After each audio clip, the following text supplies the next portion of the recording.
આપણે શીરા જેવી લાપસી બનાવશું. હા, એના માટે શું શું જોશે?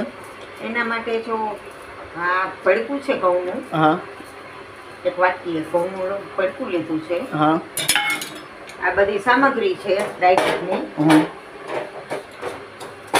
પેલાને સફાળું તૈયાર કર્યું છે. પેલા ઘી નથી નાખ્યું, તેલ મૂકીને શેક્યું છે. બરાબર. નીચે બળે નહીં ને એટલે તેલ નાખ્યું છે. એનું પાણી ગરમ કર્યું છે ગોળવાળું. પછી આપણે ઘી નાખશું એમાં. વરિયાળીની બધું પેલા નાખી દેશે પાણીની અંદર. એકદમ ગુલાબી જેવી થાય ત્યાં સુધી શેકાઈ ગયું મમ્મી? હા, શેકાઈ ગયું. હા, લાપસીના ફેસ મારા મમ્મી છે નહીં મમ્મી? તમે